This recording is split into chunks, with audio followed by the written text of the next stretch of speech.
Every night while you're asleep, your brain does something that sounds like science fiction. It runs a cleaning cycle.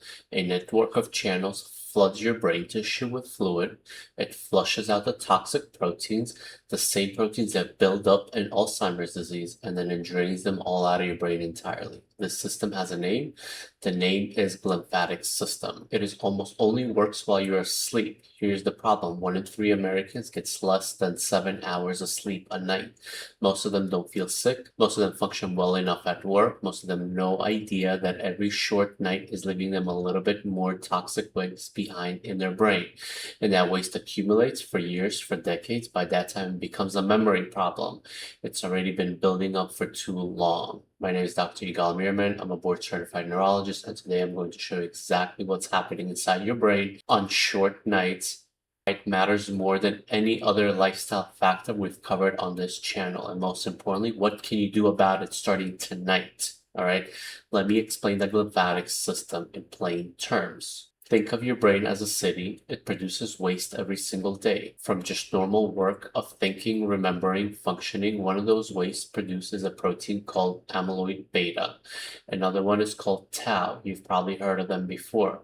They're proteins that build up in Alzheimer's disease. During the daytime, these proteins accumulate in the spaces between the brain cells. At nighttime, during your sleep, your brain cells actually shrink slightly, and that creates a little bit more space around them. The cerebrospinal fluid rushes through those channels and sweeps up the amyloid and the tau and carries them out of your brain into the bloodstream to be cleared. The city runs the garbage trucks, and here's what the science actually proves. The science published in Nature Communications in 2026 out of Oregon Health Science University did something that has never been done before. In a randomized crossover trial, they took 39 people and measured what actually happens to the amyloid and tau during sleep versus sleep deprivation in real humans, not mice, in humans. What they found was clear. Sleep active physiological processes enhance overnight glymphatic clearance of Alzheimer's disease biomarkers into the plasma. In plain language, when you sleep normally, the amyloid and the tau actively gets transported out of the brain into the blood system. When you sleep deprived, that process is impaired. The garbage trucks don't run. And separate research shows that people sleeping fewer than 6 hours a night show significantly greater declines in memory, executive function, and attention over time, even in middle age. Here's the good news. This is why I wanted you to stay with me through this. Unlike your genetics, unlike your age, unlike your risk factors for Alzheimer's disease, sleep is something you can actually change tonight. Not with a prescription, not with a supplement, not with an expensive intervention. The glymphatic system does not need help running. It just needs you to let it run. So let me give you 3 specific evidence-based things that you can do to protect your brain cleaning cycle starting tonight. Solution number 1, protect your 7 to 9 hours like it's a medical appointment. Okay, research is consistent on the target window, 7 to 9 hours for most adults, not 6.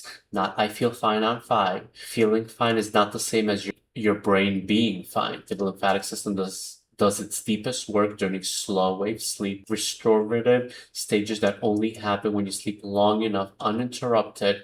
When you cut your sleep short, you're cutting off the cleaning cycle before it finishes. You gotta set a hard bedtime and treat it like you would treat a doctor's appointment, because right now it is one. Number 2, sleep position may matter more than you think. This one may surprise people. A body of animal research and growing human data suggests that sleeping on your side enhances lymphatic drainage compared to sleeping on your back or stomach. The theory is that the lateral position optimizes the angle for the perivascular channels that carry the fluid through the brain. You don't need a special pillow. You don't need a device. Just try sleeping on your side. If you wake up on your back, just roll over. It costs absolutely nothing. The evidence is pointing in a consistent direction. All right, number 3, cut out alcohol and sleep aids. They are blocking the cleaning cycles. This connects directly to last week's episode on alcohol and brain. Alcohol makes you fall asleep faster, but it also fragments your sleep architecture and suppresses slow wave sleep, the exact stage that the glymphatic clearance is most active. The same problem applies to many sleeping medication, particularly benzodiazepine. They produce sedation, but the sedation is not the same as natural sleep. The brain does not run its cleaning cycle on sedation the way that it does on natural slow wave sleep. So if you're using alcohol and medication to sleep, talk to your doctor. There are behavioral approaches, particularly cognitive behavioral therapy for insomnia, that can outperform sleep medication in the long run, and they do not interfere with your architecture for your brain needs. The glymphatic system research in humans is still relatively new. The GAM study used 39 participants. The side sleeping evidence is stronger in animals than it is in humans, while the epidemiological data is linking sleep to dementia is very consistent. Yet cannot say with certainty that fixing your sleep will prevent Alzheimer's. What we can say is that the mechanism is real, the direction is clear, and sleep has no downside. Your brain is doing something remarkable every night. It's trying to protect itself. It's running a cleaning system. It clears the breeze. It prepares for another day. And all it asks from you is time. 7 to 9 hours, consistent, unmedicated, on your side if you can manage it, and that's it. That's the intervention. Based on everything we know about Alzheimer's disease, it runs its cleaning system, it clears the breeze, it prepares for another day, and all it asks from you is 7 to 9 hours, consistent, unmedicated, on your side if you can manage it, and that's it.